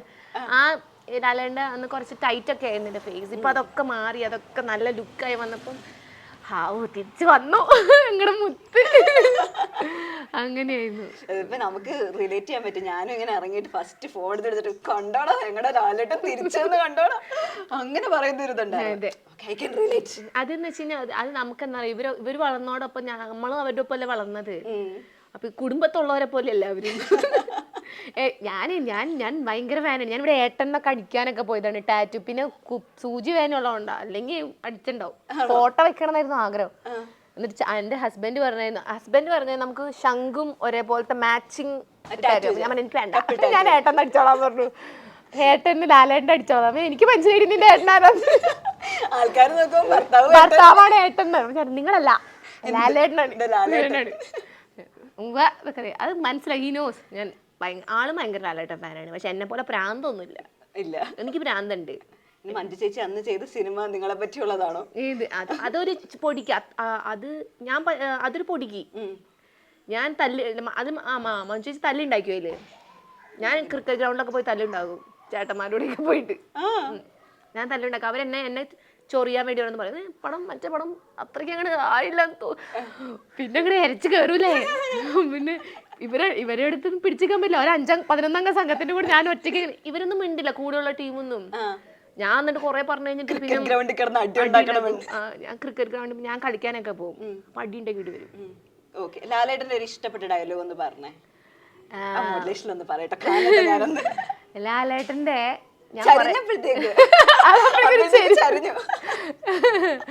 ലാലേട്ടന്റെ ഡയലോഗ് എനിക്കത് സ്റ്റാർട്ടിങ് കിട്ടണം. എനിക്ക് കുറെ ഡയലോഗുകൾ ഉണ്ട്. നമുക്കെന്നാ അരി വറക്കാം. ഓക്കെ, മനസ്സിലെങ്കില് പബ്ലിക് റോട്ടിൽ കിടന്ന് തല്ലുണ്ടാക്കണോ? അതാ ശീലം. താനായിട്ട് വിചാരിച്ചാൽ മാറ്റാനാവില്ല. പോയില്ലെങ്കിൽ തന്റെ ഭീഷണി എന്ന് പറഞ്ഞാൽ ചില ഊച്ചാളി രാഷ്ട്രീയക്കാരെ കൊണ്ട് സ്ഥലം മാറ്റി കളയുന്നൊന്നും ആവില്ല. കൊന്നളയും ഞാൻ. ഇവിടെ ചോദിച്ചാൽ മതി. ഇത്ര കിട്ടുള്ളൂ ചേട്ടാ. പറഞ്ഞില്ല മറ്റേ. ഓക്കെ, അപ്പൊ ഈ ഡൈഹാർഡ് ലാലേട്ടൻ ഫാനിന് എന്തെങ്കിലും ലാലേട്ടന് ലാലേട്ടൻ ഇന്റർവ്യൂ കാണാൻ നിങ്ങൾ വിചാരിക്കും നിങ്ങൾ അതുപോലെ ഇഷ്ടപ്പെടുന്നുണ്ട്. ഞാൻ ആഗ്രഹിക്കുന്നത് കണ്ട കടിക്കുന്നവരെയൊക്കെ എനിക്ക് തോന്നും. അത് ചിലർക്ക് പറയില്ലേ ഭയങ്കര ഇഷ്ടമാണെന്ന് പറയത്തില്ലേ. ഞാൻ എന്റെ മോനെ എനിക്ക് ഏറ്റവും ഇഷ്ടമാണ്. ഇപ്പൊ ഞാൻ എന്റെ മോനെ എനിക്ക് ഇഷ്ടം കൂടുമ്പോ ഞാൻ ഒരു കടി കൊടുക്കും കവിളത്ത്. സാരമൊന്നുമില്ല, ആൾക്കാർ മനസ്സിലാവും. നമ്മൾ ഇഷ്ടമുള്ളവരെ ചേർത്ത് പിടിക്കുന്ന ആളാണ് ഞാൻ. സോപ്പിട്ട് കേട്ടു അങ്ങനെയല്ല. ഇതൊക്കെ ട്രോളൊന്നുമില്ലല്ലേ. നേരത്തെ ഡയലോഗിൽ വരാതിരുന്നു ഞാൻ ഇങ്ങനെ നോക്കിയത്. ഓക്കെ, അമ്മച്ചി എന്നുള്ള പേരിന്റെ കഥയൊക്കെ നമ്മൾ കേട്ടു. ഇപ്പം ഇനി എന്നും അമ്മച്ചി എന്നുള്ള പേര് തന്നെ കണ്ടിന്യൂ ചെയ്യാനാണോ, അത് എന്തെങ്കിലും മാറ്റണം, ഗീതു അശോക് എന്നുള്ളതിലേക്ക് പോകണം? എനിക്കൊരു ഐഡന്റിറ്റി തന്ന നെയിമല്ലേ അമ്മച്ചി. ഇപ്പതേ ഇത് ഇങ്ങനെയൊക്കെ ഒരു ചാൻസ് കിട്ടി. എന്നൊരു 4 പേര് അറിയാവുന്ന രീതിയിലേക്ക് എത്തിച്ചത് ഈ ഒരു നെയിമല്ലേ. സോ ഞാൻ വന്ന വഴി മറക്കില്ല. ഈ G2 എന്നിട്ടേക്കുന്ന ഗീതു അതാണോ? അത് ആരോ G2 പണ്ട് കോളേജിൽ പഠിക്കുമ്പോൾ 2 ഗീതു ഉണ്ടായിരുന്നു. അപ്പൊ അവര് വിളിച്ചതാ G2 ഒരാളെ, ഗീതു ഒരാളെ. അപ്പം ഞാൻ അവിടെ നിന്ന് ഇവിടുന്ന് എടുക്കണത് അവരൊന്ന് സ്വന്തമായിട്ട് ഇറക്കാനായിട്ടുള്ള സ്വന്തമായിട്ട് ഞാനുണ്ട്. ഒരു പാട്ട് പാടുവോ? നേരത്തെ ഇവിടെ വന്നിരുന്ന് കുറെ നേരം പാടിയല്ലോ. പാടാലോ. മോഹം കൊണ്ടു ഞാൻ ദൂരേതോ ഈണം പൂത്തനാൾ മധു തേടി പോയി നീളേ താഴെ തളിരാർന്നു പൂവനങ്ങൾ. മോഹം കൊണ്ടു ഞാൻ ദൂരേതോ ഓയിണം പുത്തനാൾ മധു തേടി പോയി. എന്തൊക്കെ കഴിവുകളുണ്ട് കുട്ടിക്ക്. ഒന്നിനും എത്തുന്നില്ല. അതേ ഉള്ള ഒരു സങ്കടം. എത്തുന്നുണ്ട്. ഓക്കെ, എത്തിക്കാം നമുക്ക്. എത്തും. നേരത്തെ കഥ തുറന്നൊരു ആളെ വിളിച്ചെന്ന് ചോദിച്ചാൽ കല്ലോ. ഇതാണ് അമ്മച്ചിയുടെ സ്വന്തം കല്ലു. യഥാർത്ഥ പേരെന്താണെന്ന് പറഞ്ഞേ? കൽഹാര. നിങ്ങൾ കേട്ടിട്ടുണ്ടോ ഇത്രയും കിടിലം പേരൊക്കെ അല്ലേ? കൽഹാര. അമ്മ ഇവിടെ ഇരുന്ന് കൊറേ തള്ളി. അതൊക്കെ കറക്റ്റ് ആണോ എന്നറിയാനാണ് കൽഹാരനെ വിളിപ്പിച്ചത്. കല്ലിക്കുട്ടി, അമ്മ എങ്ങനെയാ ശരിക്കും? അമ്മ എന്തൊക്കെ പറയരുതെന്ന് പറഞ്ഞവര് വരുമ്പോ? ഞങ്ങള് വരുമ്പോ ഇന്നത് പറയാൻ പാടില്ല അങ്ങനെ എന്തെങ്കിലും പറഞ്ഞോ? മറന്നു എന്തോ കാര്യം പറഞ്ഞു കൊടുക്കണ്ടല്ലോ. അമ്മ ഇങ്ങനെ വീഡിയോ ഒക്കെ ചെയ്യുന്ന മോക്ക് ഇഷ്ടാണോ? എന്നെ കൂട്ടില്ലാന്ന്. അതെന്താ? ഞാൻ ആദ്യമൊക്കെ കൂട്ടിയായിരുന്നു. പിന്നെ ഇച്ചിരി ഫോൺ കൂടുതൽ യൂസ് വന്നപ്പോ ഞാനൊന്ന് മാറ്റിയതാ. പിന്നെ ആൾക്ക് ഇതിനോട് ക്രേസ് ആയി തുടങ്ങി. പഠിത്തം ഒക്കെ, അതായത് പഠിക്കലൊക്കെ ഒന്ന് കുറഞ്ഞു. അപ്പൊ ഞാനൊന്ന് ചോദിക്കട്ടെ, പഠിക്കുന്നതാണോ വീഡിയോ എടുക്കണയാണോ ഇഷ്ടം? സത്യം പറ. എനിക്ക് നീ കല്ലു മര്യാദക്ക് ഇരുന്നേ. എനിക്ക് വീഡിയോ എടുക്കണ ഇഷ്ടം. കണ്ട എന്റെ മോള് പഠിക്കുന്നതിനോട് ഇൻട്രസ്റ്റ് കൂടിയപ്പോ ഞാൻ കുട്ടീനെ വീഡിയോ എടുത്തൊന്ന് മാറ്റി അല്ല അങ്ങനെയല്ലടാ, അവള് പഠിക്കുന്ന കുറച്ചൊന്ന് കുറഞ്ഞപ്പോന്ന്. അതായത് കുറച്ചൊന്ന് ഡീവിയേറ്റ് ചെയ്ത് പോയപ്പം ഫോണിനോട് കുറച്ച് യൂസ് വന്നപ്പോഴേ അപ്പൊ ഞാനൊന്ന് ഞാൻ വീഡിയോ എടുക്കുമ്പോ വരിക, അപ്പൊ അത്ര ടൈം പോവല്ലേ. ഞാൻ പണ്ടൊക്കെ ആകുമ്പോ പറഞ്ഞത് കൊടുത്തു ഞാൻ അവര് ചെയ്തോളും. ഇതിൽ തന്നെ നോക്കിക്കൊണ്ടിരിക്കുക, ഞാൻ നോക്കണ പോലെ തന്നെ. അപ്പൊ ഞാനൊന്ന് അവരൊന്ന് കുറച്ച് പഠിക്കട്ടെ എന്ന് വെച്ചൊന്ന് മാറ്റി നിർത്തിയതാ. പക്ഷെ ഞാൻ എന്നാലും ഇടയ്ക്കിടയ്ക്ക് ഞാൻ വീഡിയോസ് ഒക്കെ എടുക്കും. ആണോ? ഇവിടെ നോക്കിയേ അമ്മ എങ്ങനെയാ ഈ വീഡിയോയിലൊക്കെ നമ്മളെ അമ്മേനെ ഭയങ്കര കോമഡി ഒക്കെ ചെയ്യുന്നതായിട്ടാ കണ്ടിട്ടുള്ളേ. വീട്ടിലെങ്ങനെയാ അമ്മ സ്ട്രിക്റ്റ് ആണോ അതോ കോമഡി ആണോ? കല്ലു നീയും സ്ട്രിക്റ്റാ കുറച്ചധികം. നമ്മൾ ഈ കളിച്ചും ചിരിച്ചും കണ്ട അമ്മച്ചിയിൽ അമ്മ എന്താ എപ്പോഴും എന്തിനാ അമ്മ ഏറ്റവും കൂടുതൽ വഴക്ക് പറയാ? ഞാൻ യദു സംടൈംസ് മാന്തും പിച്ചും, പിന്നെ ഞാൻ യദു സംടൈംസ് മാന്തും പിച്ചും. പിന്നെ ഞാൻ സംടൈംസ് കുറുമ്പ് കാണിക്കും. സംടൈംസ് കുറുമ്പ് കാണിക്കും. കുറുമ്പ് കാണിക്കുന്നതിനാണോ അമ്മ വഴക്ക് പറയാ? ചോറുണ്ണാത്തതിനും ഭക്ഷണം കഴിക്കാത്തതിനും. ഭക്ഷണം കഴിക്കാത്ത അമ്മ ഈ തിരക്കിന്റെ ഇടയിലേ ഇത്രയൊക്കെ എന്തെങ്കിലുമൊക്കെ ചെയ്യുമല്ലോ, ഒരുപാട് ജോലി ചെയ്യല്ലേ, അപ്പൊ മോള് ഹെൽപ്പ് ചെയ്യോ? ഹെൽപ്പ് ചെയ്യും. അമ്മ പറയുമ്പോൾ ഹെൽപ്പ് ചെയ്യുമെന്ന് പറയുമ്പോൾ ഞാൻ എന്തൊക്കെ ഹെൽപ്പ് ചെയ്ത് കൊടുക്കും? അമ്മ പറയും ഒരു സാധനം എടുത്തെങ്കിൽ എന്നുവെച്ചാല് ഒരു അതായത് ഒതുക്കി പെറുക്ക, അതായത് സാധനം എടുത്ത സ്ഥലത്ത് വെക്കാൻ. അതായത് ടോയ്സ് ഒക്കെ എടുക്കുന്നുണ്ടെങ്കിൽ അതൊക്കെ എടുത്ത് വെക്കും. അല്ലെങ്കിൽ ഞാൻ അടിച്ചു വാരിയത് അവള് കൂട്ടിയെടുത്ത് കൊണ്ട് കളയും. ഞാൻ അടിച്ചു വാരും, അവനും ഹെൽപ്പ് ചെയ്യും, മോനും ഹെൽപ്പ് ചെയ്യും, എന്നെ കുഞ്ഞുമോനും ഹെൽപ്പ് ചെയ്യും. ഞാൻ അത് അടിച്ചു കോരി എടുത്തിട്ട് വാ പറയുമ്പോൾ എടുത്തിട്ട് രണ്ടാളും ഹെൽപ്പ് ചെയ്യും, നന്നായി ഹെൽപ്പ് ചെയ്യും എല്ലാ കാര്യങ്ങളും. പാത്രം കഴുകി വെക്കുമ്പോൾ എടുത്ത് ഗാർബേജ് കെട്ടി വെച്ചിട്ടുണ്ടെങ്കിൽ അത് അവിടെ സൈഡിൽ കൊണ്ട് വയ്ക്കും. അവരെ കൊണ്ട് പറ്റുന്ന ചെറിയ ചെറിയ കാര്യങ്ങൾ അവർ ചെയ്യും. ഇങ്ങനെ തുണി മടക്കി വെക്കുമ്പോൾ അവരുടെ റാക്കിൽ കൊണ്ടുപോയി വെക്കൂ. അതൊക്കെ ഒരു ഹെൽപ്പാണ്. അമ്മ എന്താ ഏറ്റവും കൂടുതൽ പറയണം മോളോട്? അമ്മ എന്താ ഏറ്റവും കൂടുതൽ എപ്പോഴും ഇങ്ങനെ പറഞ്ഞുകൊണ്ടിരിക്കുന്ന കല്ലുവിനോട്? നമ്മുടെ ഫ്രോസനില് ഏവയോട് പറയുന്ന അത് ഞാൻ എപ്പോഴും അവളോട് പറയുന്ന ഒരു കാര്യം. അത് ഞാൻ അവളോട് എപ്പോഴും പറയാ, ഞാൻ അതിന് ബോൾഡ് ഇല്ലായിരുന്നു, കൈൻഡ് ആയിരുന്നു. ബോൾഡ് ആയത് കുറെ ലേറ്റർ. അപ്പൊ ഞാൻ അവളോടൊരു അവൾക്ക് അത് ആ സിനിമ കാണുമ്പോഴല്ലേ കുറച്ചും കൂടെ റിലേറ്റ് ആവാ. ഫ്രോസൺ പടല്ല അതിൽ റാണി അങ്ങനെയല്ല, she is very bold and kind. അപ്പൊ അങ്ങനെ ആവാൻ പറഞ്ഞു കൊടുക്കും എപ്പോഴും. കാനഡയാണോ ഇവിടെ കേരളമാണോ ഇഷ്ടപ്പെട്ടെ? കൊടകരയാണോ? കാനഡയാണോ കൊടകരയാണോ ഇഷ്ടം? നല്ല പ്രാസം ഉണ്ടല്ലേ. കേരളയാണ്. എന്താ? നല്ല പീസ. അവിടെ അമ്മ പീസ് കൊടുക്കൂല. പഠിക്കല്ലോ, പഠിക്ക്, ഫുഡ് കഴിക്കല്ലോ, ഫുഡ് കഴിക്കും. ഇവിടെ സുഖം. അന്ന് ഇവിടെ നിന്നൂടെ? അവൾക്ക് ഇവിടെ ഇഷ്ടം ആണല്ലേ. അവൻ അങ്ങനെയല്ല. അച്ഛടുത്ത് കാനഡ പോവാം, അച്ഛടുത്ത് കാനഡ പോവാം, ടീച്ചർ ഡേ കെയർ. അവൻ അതൊക്കെ അറിയുള്ളൂ. കാനഡ പോവാം അമ്മ. ഉണന്നാ പിന്നെ ഡയലോഗ് അവിടെ നിന്ന് ഫുൾ ഇംഗ്ലീഷ് പഠിച്ചിട്ട് ഇവിടെ ഒന്ന് മലയാളം പറയുമ്പോൾ ഒരു സുഖമില്ലേ, അത് കേൾക്കാൻ നല്ല രസം. ഇപ്പൊ എനിക്ക് വരും കുറച്ച് ഗീതു നീ ഫോത് കാഴ്ചോ എനിക്കല്ലു. നമ്മുടെ അമ്പലത്തിൽ തൊഴാൻ പോയിട്ടോ, അപ്പൊ വിഗ്രഹങ്ങളില്ലേ, അപ്പൊ എല്ലാം നടുവിൽ പോയിട്ട് ആരത് അഞ്ചു എന്റെ നാത്തൂനാണ്. അഞ്ചു ആരത് അതായത് ശിവഭഗവാന്റെ ഒരു പടം. ആരത് ഇതെന്താ ഇവിടെ ഇടുന്ന? അവൻ കണ്ടിട്ടില്ലല്ലോ. അവൻ അവിടെ അമ്പലത്തിൽ പോയാൽ അവനെ വെളിച്ചം മാത്രമേ അവൻ കാണുന്നുള്ളൂ. അപ്പം ഭഗവാൻ ഇരിക്കുന്നു, ആരത് അവിടെ? അത് ഈ മലയാളം ഇങ്ങനെ ആരത് ചോദിക്കും. നല്ല രസം അത് കേൾക്കാൻ. അപ്പൊ ഈ അമ്പലത്തിലുള്ളവരൊക്കെ അവിടെ ഉത്സവമായി പലരും നോക്കി ഇത് എന്തെങ്കിലും ചോദിക്കണേന്ന്. ആരത് അത് കേൾക്കാൻ നല്ല രസാ. എടി അഞ്ചു ആരത്? എണീപ്പിക്ക് പോയിട്ട് എണീക്കില്ലേ? എണീപ്പിക്കും. സാലിന്റെ കല്ലു എണീക്കും. മര്യാദക്ക് എനിക്ക് അമ്മ വിളിച്ചു നോക്കണോ? അമ്മ മടുത്തിരിക്കാണ്. അമ്മ ഫുൾ ഇന്റർവ്യൂ കൊടുത്ത് കഴിഞ്ഞ ദിവസം മടുത്തു. എന്നോട് ഞാൻ എന്തെങ്കിലുമൊക്കെ പറഞ്ഞോ? ഇല്ല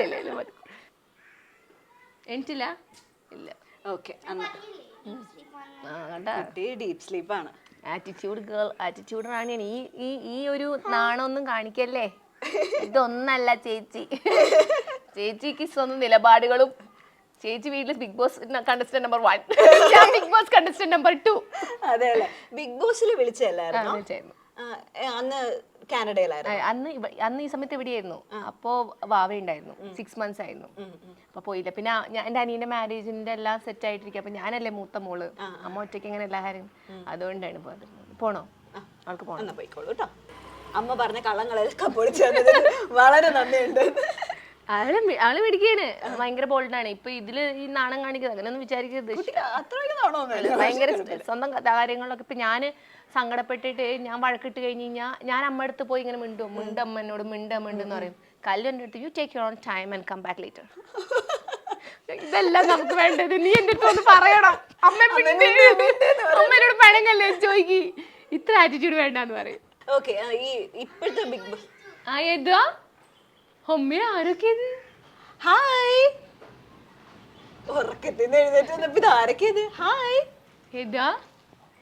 ഹായ് യദു. ഹലോ. ഹലോ. അയ്യേ, അച്ചോ, ഇയാളാണോ? ഇയാൾ ഭയങ്കര ഞാൻ നീ നല്ല മിടുക്കനാന്ന് പറഞ്ഞിട്ട് ഭയങ്കര സ്മാർട്ടാണെന്നാ പറഞ്ഞേ. Hello. Say hello. Don't show shy. ഏതോ അമ്മ സ്ട്രിക്റ്റ് ആവുന്നു. സ്ട്രിക്റ്റ് ആവുന്നല്ല, അവനോടൊന്നും ഉഷാറായിട്ടിരിക്കാൻ പറഞ്ഞു. ഇത് അച്ഛമ്മോനാണല്ലേ? ഇത് എന്റെ ശരിക്കുള്ള സ്വഭാവം. ആണോ? അത് അച്ഛ സ്വഭാവം. പക്ഷെ കുറച്ചുണ്ട്, രണ്ടും എന്റെ മിക്സ് ഉണ്ട്. പക്ഷെ ഇത് കറക്റ്റ് എന്റെ അതേ കുരുത്തക്കേട് ഫുള്ള്. അത് പിന്നെയും കുറച്ചും കൂടെ പാവാണ്. കല്ല് കുറച്ചും കൂടെ പാവാണ്, അച്ഛനെ പോലെ കുറച്ചും കൂടെ പാവാണ്, കൈൻഡാണ്. ഇല്ല അല്ലേ? ഹായ്. കുരുത്തക്കേടിന്റെ ആശാനാണ്. അമ്മ പറയുന്നത് ശരിയാണോ? ശരിയാണോ? അമ്മ പറയുന്നത് ശരിയാണോ? ഫസ്റ്റ് ഗേൾഫ്രണ്ട് മോത്ത് അടിയും വാങ്ങിച്ചു വന്നേക്ക. ഗേൾഫ്രണ്ട് ഉണ്ടോ? എന്താ ഗേൾഫ്രണ്ട് പേര്?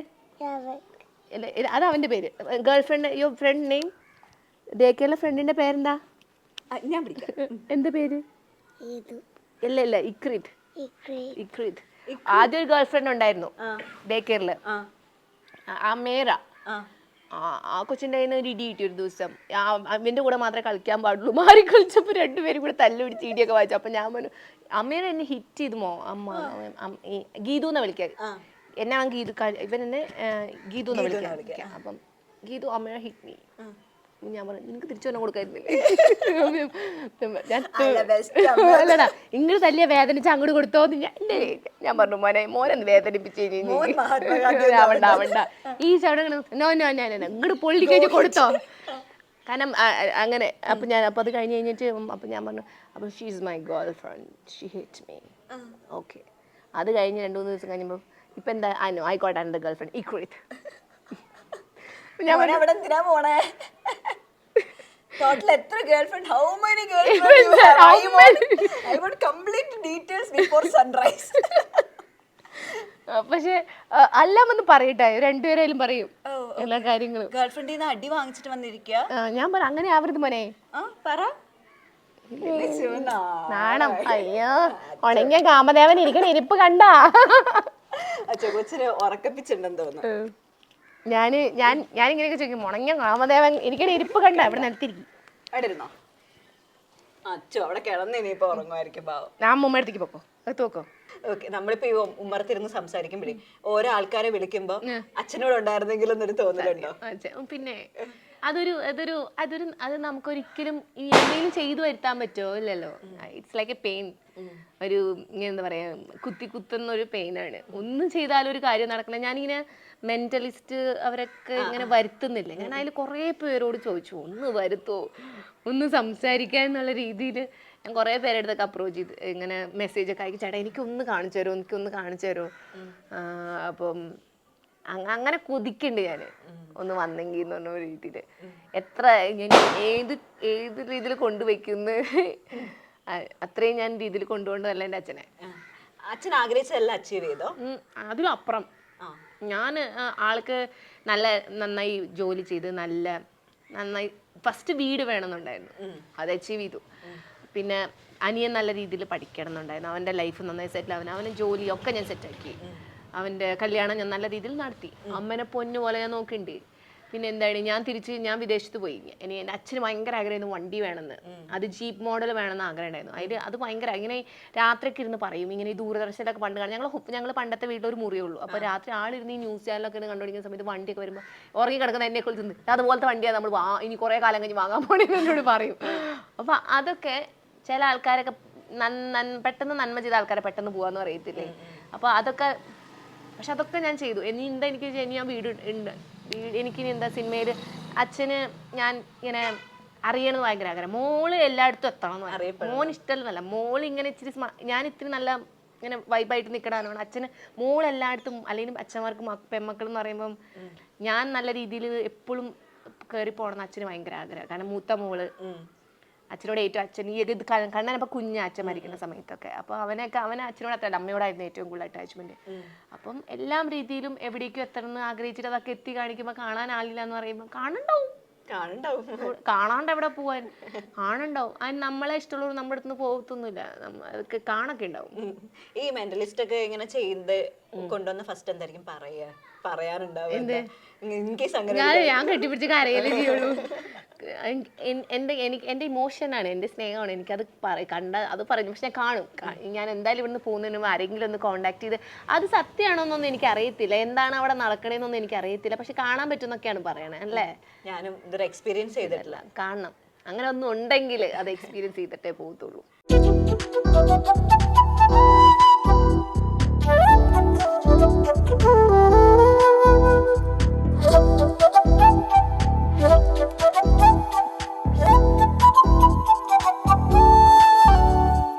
അങ്ങനെ ഗീതു ചേച്ചിയുടെ ഭയങ്കര പ്രകൃതി രമണീയമായ ഒരു സ്ഥലത്ത്, നിങ്ങൾ ഇത്ര ഗെറ്റപ്പുള്ള സ്ഥലത്ത് വന്നേ. കാനഡയിലൊക്കെ പോകുമ്പോഴത്തേക്ക് വിഷമമൊന്നുമില്ലേ? ഉണ്ടല്ലോ. നമുക്ക് ഇവിടെ നിൽക്കാനാണ് ഇഷ്ടം. പക്ഷെ ഇവിടെ കുറച്ച് നാൾ കഴിയുമ്പോൾ നമുക്ക് വിളി വരും, ബാങ്കിൽ നിന്ന് വിളി വരും. അപ്പൊ വിളിയുടെ ആഘാതം കുറയ്ക്കാൻ വേണ്ടിട്ടാണ് പോണത്. ഈ നാട്ടിൽ എങ്ങനെയാ ആൾക്കാര് ഫസ്റ്റ് തിരിച്ചറിയുന്ന പരിപാടികൾ, വീട്ടിൽ വന്ന് സെൽഫി ചോദിക്കുന്ന പരിപാടികൾ അങ്ങനെയൊക്കെ ഉണ്ടോ? അത് പന്തലിടാനൊക്കെ വന്നപ്പം ചേച്ചിയെ പന്തലിടാൻ വന്നപ്പോ ചേച്ചിയല്ലേ ടിക്ടോക്ക് ഒക്കെ ചെയ്യുന്ന അവര് ഫേസ്ബുക്ക് ഇൻസ്റ്റാഗ്രാം. പിന്നെ തുണി എടുക്കാൻ പോകുമ്പോ ചേച്ചിമാരില്ലേ, ചേച്ചില്ല വലിയ തല. വേറെ ഞാൻ നല്ല വേറെ കുറെ ഉണ്ട്, അതൊന്നും വേണ്ട. അവർക്കെല്ലാവർക്കും വലിയ തല ചെറിയ ഉടൽ. ചേച്ചി വലിയ തല വെച്ച് ഡാൻസ് കളിക്കുന്ന കോമഡി ചെയ്യണ ചേച്ചി, കോമഡി ചെയ്യണ ചേച്ചി. അതാണ് എല്ലാവരും ചേച്ചിയില്ല കോമഡി ചെയ്യണ ചേച്ചി ഒക്കെ അങ്ങനെ വരും. ഇപ്പൊ ഞാൻ ബസ് സ്റ്റോപ്പിൽ പോയി കഴിഞ്ഞാൽ അത് അങ്ങനെ കുറെ പേര് എപ്പോഴും അങ്ങനെ എപ്പോഴും ഇല്ല. നാട്ടിലൊരു ഫാൻ മൂവ്മെന്റ് ഒക്കെ ഉണ്ടോ? ഫാൻ മൂവ്മെന്റ് തന്നെ നാട്ടിലെ ഫാൻസ് ഒക്കെ ഓടി വന്ന് കൂടിയ ഒരു അത് തുണി എടുക്കാൻ പോയ സമയത്ത് എല്ലാവരും കൂടി എനിക്ക് നാണായിട്ട് എനിക്ക് ചിരിയും നാണോ ആദ്യമായിട്ടല്ലേ. പിന്നെ ബസ്സിൽ പോകുമ്പോ ബസ്സിൽ ഈ പിള്ളേരുകള് അടുത്തിരിക്കണ കണ്ടിട്ടുണ്ടല്ലോ. അപ്പൊ എന്നിട്ട് ഇറങ്ങാൻ നേരമ്പോ ചേച്ചിയില്ല. അപ്പൊ അതേന്ന് പറയുമ്പോ ഞാൻ പറഞ്ഞില്ലേ കുറച്ചു നേരത്തെ ഞാൻ ചോദിക്കാന്ന് പറഞ്ഞല്ലേ എന്നൊക്കെ പറഞ്ഞ് അങ്ങനെ അവർക്ക് അവർക്ക് അറിയാം ഞാൻ എന്തോ ചെയ്യുന്നുണ്ട്. പക്ഷെ മുഖം ക്ലിയർ അല്ലല്ലോ വീഡിയോസിലൊന്നും. നാട്ടിലെ ഉദ്ഘാടനങ്ങൾ അങ്ങനെയൊന്നുമില്ല. നാടിന്റെ പൊന്നോമനയ്ക്ക് അഭിനന്ദനങ്ങൾ ഒരു ഫ്ലെക്സ് അടിച്ചു വെക്കാറില്ല. ഞാൻ കൂടുതലും ഒന്നും ചെയ്യുന്നത് നിങ്ങൾ കണ്ടിട്ടില്ലല്ലോ. പ്രൊമോഷൻസ് ഒന്നും ഞാൻ ഒന്നും ചെയ്യാറില്ല. ഞാൻ ഇപ്പോ വന്നപ്പം വല്ല ഫുഡ് ഐറ്റംസ് ഒക്കെ അയച്ചു തന്നു കഴിഞ്ഞാൽ കഴിച്ച് നോക്കും പറയുമ്പോ അത് ചെയ്യും. പിന്നെ വല്ല ഡ്രസ്സൊക്കെ അയച്ചു തന്നെ ഞാൻ നോക്കും. അല്ലാണ്ട് ഞാൻ പ്രൊമോഷൻസ് ഒന്നും ഞാൻ അങ്ങനെ ചെയ്യാറില്ല. അപ്പം എൻ്റെ അടുത്ത് വന്നാലും ചെയ്തു കൊടുക്കല് ഞാൻ പറ്റത്തില്ല എന്നല്ല പറയുന്നത്, കാരണം ഞാൻ അത് ചെയ്യാറില്ല. അപ്പോൾ ആദ്യമൊക്കെ വന്നൊക്കെ ഞാൻ ഇങ്ങനെ അവോയ്ഡ് ചെയ്ത് കഴിഞ്ഞപ്പോൾ പിന്നെ എല്ലാവർക്കും അറിയാം ഞാൻ ചെയ്യത്തില്ല എന്ന്. ആണല്ലേ? ഇതെനിക്ക് ഒരു പ്ലാറ്റ്ഫോമിലേക്കുള്ള വഴിയൊരുക്കലാണ്. അതിനിടയിൽ എന്തെങ്കിലുമൊക്കെ ചെയ്ത് അത്രേ ഉള്ളൂ. ഓക്കെ. പക്ഷെ നമ്മളിങ്ങനെ നടന്നു വരുമ്പോ നാട്ടുകാരൊക്കെ ഇങ്ങനെ നോക്കുന്നുണ്ട്, ചിരിക്കുന്നുണ്ട്. അതുണ്ട്. അവർക്കറിയാം. ഞാൻ അവരിപ്പം ചെന്ന് ചോദിക്കും അതെങ്ങനെയാ വലിയ തല, അമ്മച്ചിക്ക് എത്ര കാശ് കിട്ടുന്നുണ്ട്, അതായിരിക്കും മെയിൻ ആയിട്ട് അറിയേണ്ട. എല്ലാവർക്കും കുറെ കാശ് കിട്ടുന്നുണ്ടാവുമല്ലോ. അപ്പൊ ഞാൻ പറയും കൊറേ ഉണ്ട്, മില്യൺസ് അല്ലേ വ്യൂസ്, നമുക്കല്ലേ അറിയുള്ളൂ 2 ജോലി എടുത്തിട്ട് ജീവിക്കണേന്ന്. അല്ല, അങ്ങനെ ആൾക്കാർക്ക് വിചാരം ഉണ്ടാവും. ഇപ്പൊ നാട്ടിലാണെങ്കിലും റിലേറ്റീവ്സ് ആണെങ്കിലും ഒക്കെ ചോദിക്കുന്നുണ്ടാവും. എനിക്ക് യൂട്യൂബ് ചാനലില്ല. ഞാൻ യൂട്യൂബ് ചാനലിന് അങ്ങനെ ഒന്ന് ഇപ്പൊ അത് ചെയ്യണം, ഒരു വ്ളോഗിങ് ഇഷ്ടമായത് കൊണ്ട് അത് സ്റ്റാർട്ട് ചെയ്യണം എന്ന് വിചാരിക്കുന്നു. പിന്നെ ഫേസ്ബുക്കിൽ ഇപ്പൊ ഞാൻ അത് വീഡിയോസ് ഇടാൻ തുടങ്ങിയുള്ളൂ 3 മാസമായിട്ട്. ഇനി ഇൻസ്റ്റാഗ്രാം മാത്രമല്ല, ഇൻസ്റ്റാഗ്രാമും ടിക്ടോക്കും. അപ്പം ഇൻസ്റ്റാഗ്രാമിലായിരുന്നു ഏറ്റവും കൂടുതൽ. പിന്നെ പ്രൊമോഷൻസ് വന്നതൊന്നും ചെയ്തില്ല. അതൊക്കെ അവിടെയായിരുന്നു. കാരണം ഞാൻ മേക്കപ്പ് പ്രോഡക്ട്സ് ഞാൻ ഇപ്പോഴാണൊന്നും ചെയ്യാൻ തുടങ്ങിയത്. ബാങ്കിൽ ജോലി കിട്ടിയതിന് ശേഷമാണ് അവിടെ ലുക്ക് ഇമ്പോർട്ടന്റ് ആണ്. അപ്പോഴാണ് ഇച്ചിരി ലിപ്സ്റ്റിക് ഒക്കെ ഇടാൻ തുടങ്ങിയത്. അല്ലെങ്കിൽ കുറെ ആയിട്ട് തനി കാബൂളി വാല ലുക്കിൽ നടക്കുന്ന ട്രൗസർ ഇട്ടുകൊണ്ട് നടക്കുന്ന ഒരാളാണ് ഞാൻ. അപ്പൊ ഒരു മേക്കപ്പ് പ്രൊഡക്റ്റ് അയച്ചു തന്നിട്ട് അതൊന്നും ചേച്ചി അതിന് യാതൊരു ജെനുവിനിറ്റി ഇല്ല. കാരണം ഇത് എവിടെ ഇടണ്ടേന്ന് പോലും എനിക്ക് അറിഞ്ഞൂടാ. ഞാൻ മേക്കപ്പിന്റെ കാര്യം ഒന്നും ആരും ഓർമ്മിപ്പിക്കരുത്. ഇപ്പൊ ഒരു ഇന്റർവ്യൂവിന് മേക്കപ്പ് ചെയ്ത് പോയതിന്റെ ആഫ്റ്റർ എഫക്റ്റ് ഒന്ന് കഴിഞ്ഞിട്ടുള്ളൂ. അപ്പൊ അതുകൊണ്ട് എനിക്കിപ്പോ ഡ്രസ്സൊക്കെ ആണെങ്കിൽ ഓക്കെ, അത് നമുക്ക് ഇട്ട് ചെയ്ത് കാണിച്ചു കൊടുക്കാം. പിന്നെ ഒരു ഫുഡ് ഐറ്റംസ് ആണെങ്കിൽ തിന്ന് ചെയ്ത് കാണിച്ചു കൊടുക്കാം. മേക്കപ്പിന്റെ പരിപാടി ഒന്നും എനിക്ക് അറിയത്തില്ല. എന്റെ സ്കിൻ ടോൺ ഏതാണ് സ്കിൻ ടോൺ പോലും അറിയാൻ പറ്റില്ല. ചേച്ചി മോയ്സ്ചറൈസിങ് ക്രീം സൺസ്ക്രീൻ അല്ലെങ്കിൽ നമ്മളെന്താണ് മെഡിമിക്സിന്റെ സോപ്പ് ഇട്ടാണ് മുഖം കഴുകണത്. ഞാൻ അമ്മോട് പറഞ്ഞു കുറച്ച് പഞ്ചസാര അരച്ച് കാപ്പിപ്പൊടി അവരിന്ന് ഇന്റർവ്യൂവിന് വരുന്നുണ്ടോ ഒന്ന് അരച്ചിട്ട് പോത്തണം. അല്ലാണ്ട് വലിയ എനിക്ക് അങ്ങനെ ഒന്നും അറിയത്തില്ല. നാച്ചുറൽ ബ്യൂട്ടിയാണ് സാർ. ഞാൻ നാച്ചുറൽ ബ്യൂട്ടി എന്നല്ല, നാച്ചുറൽ ബ്യൂട്ടി എന്നൊന്നും പറയാൻ പറ്റില്ല. ഇടയ്ക്കൊക്കെ പോയി ഫേസ് ഒക്കെ ചെയ്യട്ടോ. അപ്പൊ അമ്മച്ചിയുടെ കൂടെ ഉള്ള ഇന്നത്തെ ദിവസത്തെ വിശേഷങ്ങൾ ഇപ്പൊ തീരാണ്. പക്ഷെ ഈ ഒരു 3.5 മാസത്തിനുള്ളിൽ നമ്മുടെ അമ്മച്ചി എന്തൊക്കെ അച്ചീവ് ചെയ്യും, എന്തൊക്കെ ബക്കറ്റ് ലിസ്റ്റ് പൂർത്തിയാക്കും, പുതിയ ആഗ്രഹങ്ങൾ എപ്പോ തുടങ്ങും എന്നൊക്കെ നമുക്ക് അറിയില്ല. നമുക്ക് അപ്ഡേറ്റ് വരില്ലേ? നമ്മളതൊക്കെ കണ്ട് മനസ്സിലാക്കണം. എല്ലാവരും സപ്പോർട്ട് ചെയ്യണം. ഉള്ള എല്ലാ ഡയറക്ടേഴ്സും ആദ്യത്തെ കുറച്ച് പണം കൊച്ച് ഫ്രീ ആയിട്ട് ചെയ്തു. അപ്പൊ all the very best and thank you so much. Thank you for giving me an opportunity. Thank you ചേട്ടാ. Yes, Oxygen Year End Sale. Home അപ്ലയൻസസിനും ഡിജിറ്റൽ ഗാഡ്ജറ്റ്സിനും ഈ വർഷത്തെ ഏറ്റവും വലിയ ഓഫറുമായി ഓക്സിജൻ ഇയർ ആൻഡ് സെയിൽ ആരംഭിച്ചിരിക്കുന്നു. Say yes to EMIs, exchanges and more only at Oxygen, the digital expert. Oxygen, the digital expert.